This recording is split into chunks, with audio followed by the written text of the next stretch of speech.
समुद्र के बीच एक टूटा हुआ प्लेन पानी में फंसा हुआ था। उसके आसपास कई खतरनाक शार्क घूम रही थी। तभी एक शार्क तेजी से एक महिला की तरफ बढ़ती है और अगले ही पल उसे पानी के अंदर खींच लेती है। दूसरी तरफ एक छोटा बच्चा अकेला लाइफ राफ्ट पर फंसा हुआ था। तभी नीचे से एक शार्क उसकी राफ्ट पर जोरदार हमला करती है। बच्चा अपना संतुलन खो देता है और राफ्ट के किनारे लटक जाता है। आखिर यह प्लेन समुद्र के बीच गिरा कैसे और इतने सारे लोग इन शार्क्स के बीच कैसे फंस गए? इस कहानी की शुरुआत बेन नाम के एक फर्स्ट ऑफिसर से होती है। वह एयरपोर्ट पर अपनी पत्नी से फोन पर बात कर रहा था। उसकी पत्नी उसे घर वापस आने के लिए कहती है क्योंकि दोनों अपने बेटे की बीमारी की वजह से अंदर ही अंदर टूट चुके थे। वह बेन से कहती है कि हर परेशानी से भागना बंद करो और अपने परिवार के पास लौट आओ। उसी एयरपोर्ट पर डैन नाम का एक पैसेंजर भी मौजूद था। उसके चार्जिंग केबल में खराबी थी और उसमें से हल्का धुआं निकल रहा था। इसके बावजूद वह पावर बैंक और केबल को अपने लाल बैग में रख देता है। नियमों के मुताबिक पावर बैंक को चेक इन बैगेज में ले जाना मना था,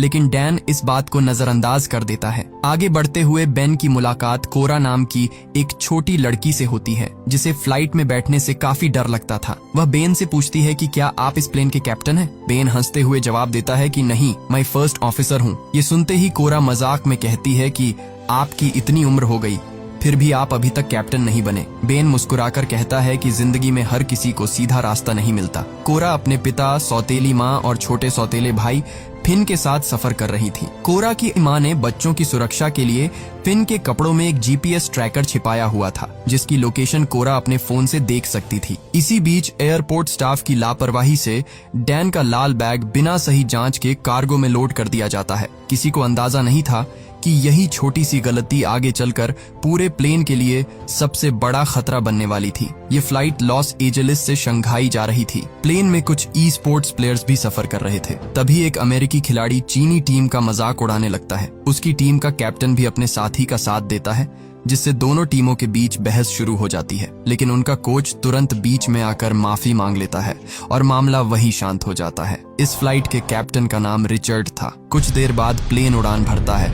दूसरी तरफ ई स्पोर्ट्स टीम की खिलाड़ी लिली अपने कैप्टन सैम से पूछती है कि वह उसका लेटर पढ़ने से इतना डर क्यों रहा है। सैम कहता है कि वह डर नहीं रहा, बस चीन लौटने के बाद उसे पड़ेगा। इसके बाद वह वॉशरूम की तरफ चला जाता है। असल में उसने लिली का लेटर अपने फोन कवर के अंदर छिपा कर रखा हुआ था। उधर कोरा का पिता उसे समझाने की कोशिश करता है। वह कहता है कि कम से कम अपने छोटे भाई फिन के साथ थोड़ा अच्छा व्यवहार करो, लेकिन कोरा उसकी बात पर ध्यान नहीं देती क्योंकि उसे अपनी सौतेली माँ बिल्कुल पसंद नहीं थी। कुछ देर बाद कोरा का पिता वॉशरूम चला जाता है और उसकी सौतेली माँ भी उसके पीछे चली जाती है। इसी समय कार्गो में रखा डैन का खराब पावर बैंक चिंगारियां छोड़ने लगता है। देखते ही देखते उसके लाल बैग में आग लग जाती है, लेकिन प्लेन में मौजूद किसी भी यात्री को अभी इस खतरे का अंदाजा नहीं था। फिन को जब अपने माता पिता दिखाई नहीं देते तो वह कोरा से पूछता है कि वे कहाँ गए हैं। कोरा मजाक में कहती है कि वॉशरूम के पास एक पुल है और वे दोनों वहीं गए हैं। फिन उन्हें ढूंढते हुए आगे बढ़ता है, लेकिन गलती से प्लेन के दूसरे हिस्से में पहुंच जाता है। वहां एक आदमी वीडियो गेम खेल रहा था। फिन उसके पास बैठ जाता है और उसके साथ गेम खेलने लगता है। तभी कॉकपिट में अचानक एक वार्निंग दिखाई देती है। कार्गो कंपार्टमेंट में धुआं और आग डिटेक्ट हो चुकी थी। बेन तुरंत फायर सप्रेशन सिस्टम चालू करता है, लेकिन सिस्टम ठीक से काम नहीं करता। हालात बिगड़ते देख बेन रेडियो पर सबसे नजदीकी एयरपोर्ट की जानकारी मांगता है। उन्हें बताया जाता है कि गुआम इंटरनेशनल एयरपोर्ट सबसे करीब है, लेकिन वह भी लगभग 400 नॉटिकल माइल्स दूर था। इसी दौरान कोरा अपने पिता को ढूंढते हुए वॉशरूम की तरफ जाती है। दूसरी तरफ प्लेन के 2 क्रू मेंबर फायर एक्सटिंग्विशर लेकर कार्गो में पहुंचते हैं और आग बुझाने की कोशिश करते हैं, लेकिन आग लगातार फैलती जा रही थी। तभी जलता हुआ कंटेनर अपने बंधनों से छूट जाता है और तेजी से आगे सरकते हुए कुछ सिलेंडरों से टकरा जाता है। अगले ही पल जोरदार धमाका होता है। सिलेंडर फटने से प्लेन के ढांचे में एक बड़ा छेद हो जाता है। सामान हवा में उड़ने लगता है और कई यात्री बुरी तरह घायल हो जाते हैं। इसी अफरा तफरी में लिली कोरा को पकड़कर सुरक्षित रखने की कोशिश करती है। सभी यात्रियों के सामने ऑक्सीजन मास्क नीचे गिर जाते हैं, लेकिन कोरा के पिता और उसकी सौतेली माँ अभी भी वॉशरूम के अंदर बेहोश पड़े हुए थे। उड़ता हुआ सामान कई यात्रियों को घायल कर देता है। किसी तरह कैप्टन रिचर्ड प्लेन को नीचे लाकर सुरक्षित ऊंचाई पर पहुंचाता है। इसके बाद वह अनाउंसमेंट करता है कि अब सभी लोग अपने ऑक्सीजन मास्क हटा सकते हैं। इसी बीच डैन बेन अपनी सीट से उठकर वॉशरूम में चला जाता है। उधर सैम भी लिली के पास पहुंचना चाहता था, लेकिन एक फ्लाइट अटेंडेंट उसे रोककर वापस सीट पर बैठा देती है, क्योंकि इस हालत में प्लेन के अंदर घूमना बेहद खतरनाक था। वॉशरूम में पहुंचकर डैन आराम से सिगरेट पीने लगता है। उसे बिल्कुल अंदाजा नहीं था कि नीचे कार्गो में लगी आग अब और तेजी से फैल रही थी। तभी जलता हुआ कंटेनर खिसकते हुए इंजन से टकरा जाता है और जोरदार धमाके के साथ इंजन फट जाता है। प्लेन के एक तरफ फिर से बड़ा छेद हो जाता है और कई यात्री हवा के दबाव से बाहर खिंच जाते हैं। हालात तब और बिगड़ जाते हैं जब प्लेन के फ्लाइट कंट्रोल्स भी काम करना बंद कर देते हैं। उस समय वे खुले समुद्र के ऊपर उड़ रहे थे और आसपास उतरने के लिए कोई जगह नहीं थी। कुछ ही देर बाद दूसरा इंजन भी आग पकड़ लेता है। अब प्लेन की पावर के साथ साथ रेडियो कम्युनिकेशन भी बंद हो चुका था। बेन तुरंत रैम एयर टरबाइन को बाहर निकालता है। इससे प्लेन के जरूरी इंस्ट्रूमेंट्स दोबारा चालू हो जाते हैं और उन्हें प्लेन संभालने का एक आखिरी मौका मिल जाता है। उधर कोरा अपने माता पिता के पास जाने के लिए आगे बढ़ती है, लेकिन एक फ्लाइट अटेंडेंट उसे पकड़कर रोक लेती है। रिचर्ड अब समझ चुका था कि प्लेन को बचाना संभव नहीं है, इसलिए वह फैसला करता है कि उन्हें समुद्र में ही इमरजेंसी लैंडिंग करनी होगी। वह बेन से तुरंत फ्यूल बाहर निकालने के लिए कहता है और यात्रियों को टक्कर के लिए तैयार रहने की चेतावनी देता है। सभी लोग डर के मारे अपनी सीटों पर झुक जाते हैं। पूरा केबिन चीखों से गूंज रहा था और प्लेन तेजी से नीचे गिरता जा रहा था। अगले ही पल प्लेन जोरदार टक्कर के साथ समुद्र की सतह से टकराता है। पानी पर घिसटते हुए वह नीचे मौजूद चट्टानों से जा भिड़ता है। टक्कर इतनी भयानक थी कि प्लेन का एक पंख टूटकर अलग हो जाता है और पूरा विमान पलट जाता है। इसके बाद प्लेन कई हिस्सों में टूट जाता है। चारों तरफ पानी भरने लगता है और कई यात्री उसी हादसे में अपनी जान गंवा देते हैं। कुछ देर बाद समुद्र में प्लेन का मलबा और लाशें तैरती दिखाई देती हैं। जो लोग बच गए थे वे मदद के लिए चिल्ला रहे थे। कॉकपिट में रिचर्ड बेहोश पड़ा था और बाहर से पानी का दबाव लगातार शीशे पर बढ़ रहा था। दूसरी तरफ फ्लाइट अटेंडेंट पेनी ने पूरे समय कोरा को पकड़ कर रखा था। पेनी कोरा से वहीं रुकने को कहती है और खुद कॉकपिट की तरफ जाती है। वहां बेन रिचर्ड को उसकी सीट से बाहर निकालने की कोशिश कर रहा था। तभी रिचर्ड को होश आ जाता है। वह बेन से कहता है कि क्रैश एक्स की मदद से सीट को काटकर उसे बाहर निकालने की कोशिश करो। उधर प्लेन के बीच वाले हिस्से में सैम को पता चलता है कि लिली अपनी सीट पर मौजूद नहीं है। आसपास ज्यादातर लोग बुरी तरह घायल थे। वह बार बार लिली का नाम लेकर उसे पुकारने लगता है। प्लेन का पिछला हिस्सा उल्टा होकर पानी में तैर रहा था। उसी के अंदर फिन, एक आदमी और फ्लाइट अटेंडेंट जोई फंसे हुए थे। इसी बीच लिली तैरते हुए प्लेन के एक टूटे हुए हिस्से तक पहुंच जाती है। उसके पैर में गहरी चोट लगी थी और लगातार खून बह रहा था। कॉकपिट में बेन और पेनी रिचर्ड को निकालने की पूरी कोशिश करते हैं, लेकिन उसका पैर सीट के नीचे बुरी तरह फंसा हुआ था। ऊपर से कॉकपिट का शीशा भी किसी भी समय टूट सकता था। बेन समझ जाता है कि अगर उसने रिचर्ड का पैर काटा तो ज्यादा खून बहने से उसकी वही मौत हो जाएगी। रिचर्ड अब समझ चुका था कि उसे बाहर निकालना लगभग नामुमकिन है। वह बेन से कहता है कि कॉकपिट का दरवाजा बंद करके यहाँ से निकल जाओ, ताकि पानी सिर्फ कॉकपिट तक ही रहे और बाकी हिस्से में न फैले। फिर वह बेन से कहता है, अब यह प्लेन तुम्हारा है, घर जाओ और अपने बेटे के साथ रहो। बेन वहाँ से निकलने लगता है। तभी रिचर्ड उसे ELT चेक करने के लिए याद दिलाता है। बाहर आते ही बेन चारों तरफ का हाल देखकर सन्न रह जाता है। प्लेन का पिछला हिस्सा पूरी तरह उल्टा होकर पानी में फंसा हुआ था और वहां मौजूद ज्यादातर यात्री मर चुके थे। इसी दौरान वॉशरूम में फिन की मां को होश आता है। वह कोरा के पिता को भी जगाती है, लेकिन जैसे ही दोनों दरवाजा खोलते हैं पानी तेज रफ्तार से अंदर घुसने लगता है। उधर कॉकपिट में अकेला बैठा रिचर्ड आखिरी बार अपने परिवार की तस्वीर देखता है। अगले ही पल कॉकपिट का शीशा टूट जाता है और समुद्र का पानी उसे अपने साथ बहा ले जाता है। प्लेन के पिछले हिस्से में बेकी नाम की एक बुजुर्ग महिला भी जिंदा थी। कुछ देर बाद उसे होश आता है। वहाँ फंसे सभी लोग समझ जाते हैं कि पानी लगातार ऊपर बढ़ रहा है, इसलिए उन्हें किसी ऊंची जगह तक पहुंचना होगा। हर प्लेन में एक ELT यानी इमरजेंसी लोकेटर ट्रांसमीटर लगा होता है। ये डिवाइस प्लेन की लोकेशन रेस्क्यू टीम तक भेजता है, लेकिन इस समय ELT प्लेन के बीच वाले हिस्से में था। अब बेन को वहां तक पहुंचकर देखना था कि वह अपने आप एक्टिव हुआ है या नहीं। बेन फैसला करता है कि वह खुद वहां जाएगा। वह लाइफ राफ्ट पेनी और कोरा के पास छोड़ देता है, लेकिन पेनी बताती है पहले एक अच्छी स्विमर रह चुकी है। कोरा भी उनके साथ जाने की जिद करती है क्योंकि वह अपने माता पिता और फिन को ढूंढना चाहती थी। पेनी उसे वहीं रुकने के लिए कहती है और समझाती है कि अपने जूते संभाल कर रखना। इसके बाद वह खुद पानी में उतर जाती है। पेनी के जाते ही कोरा को समुद्र में शार्क दिखाई देती है। वह जोर जोर से चिल्लाकर पेनी को चेतावनी देने की कोशिश करती है, लेकिन दूरी ज्यादा होने की वजह से पेनी उसकी बात समझ नहीं पाती। बेन तुरंत लाइफ राफ्ट को पानी में उतारता है और कोरा के साथ पेनी की तरफ बढ़ने लगता है। उधर प्लेन के उल्टे पड़े पिछले हिस्से में फंसे लोग सिर्फ एक एयर पॉकेट की वजह से जिंदा थे। अगर वे बाहर निकलने के लिए दरवाजा खोलते तो पानी अंदर भर जाता और सभी की मौत हो सकती थी। इधर समुद्र में शार्क लगातार पेनी के करीब पहुंच रही थी। उसे दूर से कोरा की आवाज तो सुनाई देती है, लेकिन वह समझ नहीं पाती कि कोरा उसे किस बात के लिए चेतावनी दे रही है। अगले ही पल शार्क पेनी पर हमला कर देती है। बेन पूरी ताकत लगाकर पेनी को ऊपर खींचने की कोशिश करता है, लेकिन वह उसे बचा नहीं पाता। इसके बाद शार्क उनकी राफ्ट पर भी हमला करती है। बेन चप्पू से उसे पीछे धकेलने की कोशिश करता है और किसी तरह उसे वहां से दूर भगा देता है। उधर प्लेन के बीच वाले हिस्से में मौजूद सभी लोग डर के मारे एक ही तरफ इकट्ठा हो जाते हैं। ज्यादा वजन एक तरफ आने से पूरा हिस्सा थोड़ा आगे खिसक जाता है। इसी दौरान एक महिला फिसलकर पानी में गिर जाती है, लेकिन वह किसी तरह खुद को वापस ऊपर खींच लेती है। प्लेन के पिछले हिस्से में फ्लाइट अटेंडेंट जोई मैट के घायल हाथ पर पट्टी बांध रही थी। बाकी लोग मिलकर डरे हुए फिन को शांत करने की कोशिश करते हैं। दूसरी तरफ मिड सेक्शन में सैम सभी को समझाता है कि कुछ लोगों को वापस पानी वाली तरफ जाना होगा। प्लेन का यह हिस्सा एक कोरल रीफ के ऊपर अटका हुआ था। अगर सारा वजन एक ही तरफ रहा तो पूरा हिस्सा कभी भी फिसलकर पानी में जा सकता था, लेकिन अमेरिकी खिलाड़ी हच उसकी बात मानने से साफ मना कर देता है। दोनों के बीच फिर से बहस शुरू हो जाती है, यहाँ तक कि हच का कोच भी मानता है कि सैम सही कह रहा है। जेसी पानी वाली तरफ जाने के लिए तैयार हो जाता है, लेकिन हच अब भी अपनी जगह से हटने को तैयार नहीं था। उधर लिली जिस टूटे हुए हिस्से पर खड़ी थी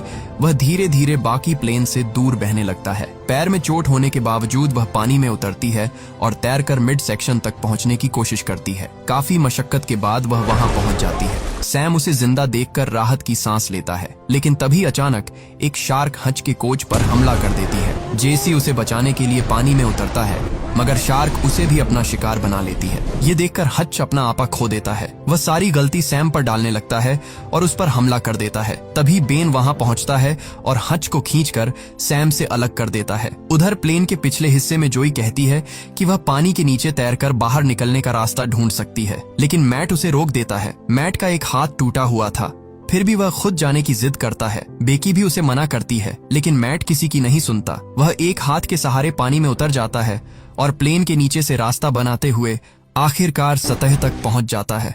ऊपर आते ही वह जोर जोर से मदद के लिए चिल्लाने लगता है। तभी उसे कुछ दूरी पर कोरा के पिता दिखाई देते हैं, लेकिन इससे पहले कि वह उनकी मदद कर पाता, एक शार्क उन पर हमला करती है और उन्हें पानी के अंदर खींच ले जाती है। कोरा के पिता को शार्क का शिकार बनते देखकर मैट डर के मारे चीखने लगता है। उधर मिड सेक्शन में बेन बाकी लोगों से कहता है कि वे सच में बहुत किस्मत वाले हैं। इस प्लेन में कुल 233 लोग सफर कर रहे थे, लेकिन अब उसे मुश्किल से 30 लोग ही जिंदा दिखाई दे रहे थे। वहां कुछ लाइफ राफ्ट भी मौजूद थी। बेन तुरंत ELT यानी इमरजेंसी लोकेटर ट्रांसमीटर को ढूंढने लगता है। दूसरी तरफ कोरा अब भी अपने पिता और परिवार को तलाश रही थी। काफी कोशिश के बाद बेन को ELT मिल जाता है। वह उसे चालू करके डैन को पकड़ने के लिए दे देता है। तभी एक शार्क तेजी से कोरा की तरफ बढ़ती है। बेन सही समय पर वहां पहुंचकर उसे बचा लेता है, लेकिन उनकी मुसीबत अभी खत्म नहीं हुई थी। प्लेन के मिड सेक्शन में दोबारा पानी भरने लगता है। इस अफरा तफरी में डैन के हाथ से ELT छूटकर समुद्र में गिर जाता है। उधर सैम एक सूटकेस के सहारे पानी में तैर रहा था और उसके साथ बेहोश पड़ा हच भी था। जब बेन डैन से ELT मांगता है तो वह बताता है कि डिवाइस पानी में गिर चुका है। अपनी गलती मानने के बजाय वह उल्टा बेन से कहता है कि अगर ELT इतना जरूरी था तो उसे खुद संभाल कर रखना चाहिए था। इसी दौरान कोरा को दूर पानी में सैम दिखाई देता है। बेन समझ जाता है कि अब उसे सैम और हच को भी बचाना होगा, लेकिन उनके चारों तरफ कई शार्क घूम रही थी। डैन वहां जाने से साफ मना कर देता है, क्योंकि वह अपनी जान खतरे में नहीं डालना चाहता था। बहस के दौरान डैन गुस्से में बेन को मुक्का मार देता है और इस पूरी तबाही के लिए उसी को जिम्मेदार ठहराने लगता है। बेन भी उसे जवाब में मुक्का मारता है और साफ कह देता है कि वे दोनों सैम को बचाने जाएंगे। डैन चाहे या न चाहे उसे साथ चलना ही होगा। कुछ देर बाद बेन और डैन किसी तरह सैम और हच तक पहुंच जाते हैं। शार्क भी उनके काफी करीब आ चुकी थी, लेकिन बेन सही समय पर दोनों को राफ्ट तक ले आता है। दूसरी तरफ प्लेन के उल्टे पड़े पिछले हिस्से में अब और ज्यादा देर रुकना संभव नहीं था। बेकी वहां से बाहर जाने से मना कर देती है। वह जोई से कहती है कि वह फिन को लेकर यहाँ से निकल जाए। जोई उससे वादा करती है कि वह वापस जरूर आएगी। इसके बाद वह फिन को साथ लेकर पानी के अंदर बने रास्ते से आगे बढ़ती है। रास्ते में दोनों को मैट की लाश दिखाई देती है, लेकिन वे बिना रुके किसी तरह सतह तक पहुंच जाते हैं। उनके पास ही एक बंद लाइफ राफ्ट भी पानी में बह रही थी। उधर लिली की नजर अचानक आसमान में उड़ रहे एक प्लेन पर पड़ती है। सभी लोग पूरी ताकत से हाथ हिलाकर और चिल्लाकर मदद मांगते हैं, लेकिन वह विमान उन्हें देख नहीं पाता और वहां से आगे निकल जाता है। इसी बीच जोई लाइफ राफ्ट को खोल देती है। वह फिन को उसमें बैठाने ही वाली थी कि अचानक एक शार्क उनकी तरफ बढ़ती है। तभी वहां मौजूद शार्क आपस में लड़ने लगती है। मौका मिलते ही जोई फिन को राफ्ट में चढ़ा देती है और खुद भी किसी तरह ऊपर आ जाती है। जोई के पैर में गहरी चोट लगी थी और उससे लगातार खून बह रहा था। कुछ ही सेकंड बाद वह बेहोश हो जाती है। अब उस राफ्ट पर फिन बिल्कुल अकेला था। वह डर के मारे जोर जोर से मदद के लिए चिल्लाने लगता है। तभी उसे महसूस होता है कि कोई चीज नीचे से राफ्ट को टक्कर मार रही है। वह नीचे झांकता है तो एक शार्क बार बार राफ्ट से टकरा रही थी। अगली टक्कर के साथ फिन अपना संतुलन खो देता है और राफ्ट के किनारे लटक जाता है। उधर प्लेन के पिछले हिस्से में पानी अब बेकी की गर्दन तक पहुंच चुका था। उसे अपनी पोती की याद आने लगती है। वह भगवान से बस यही दुआ करती है कि उसकी पोती हमेशा खुश रहे। इसी समय आसमान में एक रेस्क्यू हेलीकॉप्टर दिखाई देता है। रेस्क्यू टीम पास मौजूद एक चीनी फिशिंग शिप से भी संपर्क करती है और उन्हें बताती है कि समुद्र में एक प्लेन क्रैश हुआ है। वे जहाज के लोगों से जल्द वहां पहुंचने के लिए कहते हैं। वही राफ्ट पर बैठे हच की नजर सैम पर पड़ती है, जो बार बार लिली को देख रहा था। हच उससे कहता है कि अब जाकर अपने दिल की बात लिली से कह दे, लेकिन सैम जवाब देता है कि वह ऐसा नहीं कर सकता क्योंकि उनकी टीम में खिलाड़ियों को आपस में डेट करने की इजाजत नहीं थी। यह सुनकर हच हंसते हुए कहता है कि इतनी बड़ी तबाही के बाद भी भला कौन इन नियमों की परवाह करेगा। अब तक कोरा को लगने लगा था कि शायद उसके परिवार में से कोई भी जिंदा नहीं बचा। उसे अपने पिता की कही बात याद आती है। उन्होंने उससे कहा था कि वह फिन का ध्यान रखे, लेकिन कोरा ऐसा नहीं कर पाई। फिन अभी सिर्फ 7 साल का बच्चा था और यह बात सोचकर कोरा खुद को दोष देने लगती है। बेन उसे समझाता है और बताता है कि उसका बेटा भी 7 साल का है। इसके बाद वह कोरा को अपने बेटे की एक पुरानी तस्वीर दिखाता है। तभी दूर से रेस्क्यू हेलीकॉप्टर उनकी तरफ आता दिखाई देता है। उसे देखकर सभी के चेहरों पर एक बार फिर उम्मीद लौट आती है। हेलीकॉप्टर से एक रेस्क्यू स्विमर को रस्सी के सहारे नीचे उतारा जाता है, लेकिन बेन समुद्र में मौजूद शार्क को देखकर जोर जोर से चिल्लाता है, नीचे मत आओ। हेलीकॉप्टर में मौजूद लोग उसकी चेतावनी समझ नहीं पाते। जैसे ही रेस्क्यू स्विमर पानी में उतरती है, एक शार्क उस पर हमला कर देती है। हेलीकॉप्टर वाले उसे तुरंत ऊपर खींचने की कोशिश करते हैं, लेकिन तभी शार्क पानी से उछलकर उसे अपने जबड़ों में दबोच लेती है। रेस्क्यू स्विमर से जुड़ी रस्सी अब भी हेलीकॉप्टर के साथ बंधी हुई थी। शार्क के खींचने की वजह से हेलीकॉप्टर का संतुलन बिगड़ जाता है और कुछ ही सेकंड में वह घूमते हुए समुद्र में जा गिरता है। हेलीकॉप्टर के टकराने से पास मौजूद लाइफ राफ्ट भी पलट जाती है। सभी लोग पानी में गिर जाते हैं और अपनी जान बचाने के लिए दोबारा राफ्ट पर चढ़ने की कोशिश करने लगते हैं। इसी दौरान डैन खुद को बचाने के लिए एक फ्लाइट अटेंडेंट को धक्का दे देता है। वह सीधे समुद्र में गिरती है और अगले ही पल शार्क उसे चारों तरफ से घेर लेती है। तभी वहां एक चीनी फिशिंग शिप पहुंच जाती है, लेकिन जहाज उनके ज्यादा करीब नहीं आ सकता था क्योंकि बीच में कोरल रीफ थी और वहां पानी की गहराई काफी कम थी। इसलिए बचे हुए लोगों को खुद ही राफ्ट के सहारे जहाज तक पहुंचना था। लेकिन परेशानी यह थी कि उनकी राफ्ट में कोई पैडल मौजूद नहीं था। तभी बेन को पता चलता है कि कोरा राफ्ट पर नहीं है। वह कुछ दूरी पर प्लेन के एक टूटे हुए हिस्से पर अकेली खड़ी थी। बेन बिना देर किए पानी में उतरता है और उसकी तरफ तैरने लगता है, लेकिन एक शार्क भी लगातार उसके पीछे आ रही थी। किसी तरह बेन कोरा तक पहुंच जाता है और उसे अपने साथ चलने के लिए कहता है, लेकिन कोरा वहां से जाने से मना कर देती है। वह रोते हुए कहती है कि उसके डैडी यही कहीं है और वह उन्हें छोड़कर नहीं जाएगी। बेन उसे समझाता है कि वे उन्हें छोड़कर नहीं जा रहे, उन्हें बस यहाँ से निकलने के लिए अपना रास्ता थोड़ा बदलना होगा। इसके बाद बेन कोरा को अपने शरीर से बांध लेता है और उसे लेकर जहाज की तरफ बढ़ने लगता है, मगर समुद्र में चारों तरफ शार्क घूम रही थी। यह देखकर चीनी मछुआरे एक तरकीब सोचते हैं। वे जहाज पर रखी अपनी सारी मछलियां समुद्र में फेंक देते हैं। मछलियों की गंध मिलते ही ज्यादातर शार्क उस तरफ चली जाती है, लेकिन उनमें से कुछ अब भी बेन और कोरा का पीछा कर रही थी। तभी बेन अपनी फ्लेयर गन निकालता है और पास आती एक शार्क पर फायर कर देता है। इससे बाकी शार्क भी अपना रास्ता बदलकर मछलियों की तरफ चली जाती है। उधर डैन को पानी में तैरता हुआ सिगरेट का एक पैकेट दिखाई देता है। वह उसे उठाता है और जैसे कुछ हुआ ही न हो राफ्ट के किनारे बैठकर सिगरेट पीने लगता है। लेकिन अगले ही पल एक शार्क अचानक पानी से निकलती है और डैन को खींचकर समुद्र के अंदर ले जाती है। वहां मौजूद लोगों के पास उसकी मौत पर सोचने तक का समय नहीं था। सभी अपनी जान बचाकर जहाज तक पहुंचने में लगे हुए थे। आखिरकार बाकी बचे लोगों को सुरक्षित जहाज पर चढ़ा लिया जाता है। कुछ देर बाद सैम लिली के पास जाता है। वह कहता है कि उसने उसका लेटर कभी नहीं पढ़ा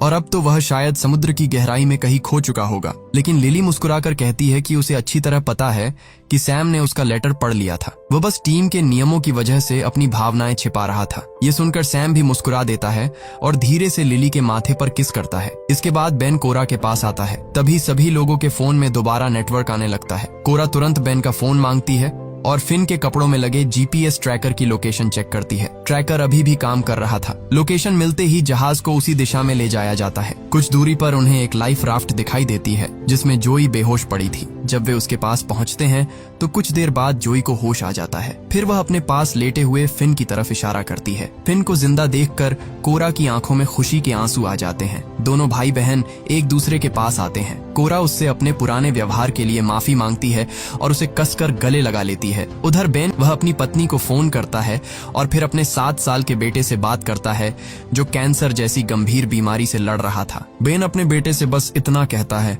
मैं घर वापस आ रहा हूँ। इसी भावुक पल के साथ फिल्म की कहानी खत्म हो जाती है। वीडियो पसंद आया हो तो इसे लाइक करें और ऐसी ही शानदार फिल्मों की कहानी देखने के लिए आप हमारे चैनल द योगी को सब्सक्राइब करना ना भूलें।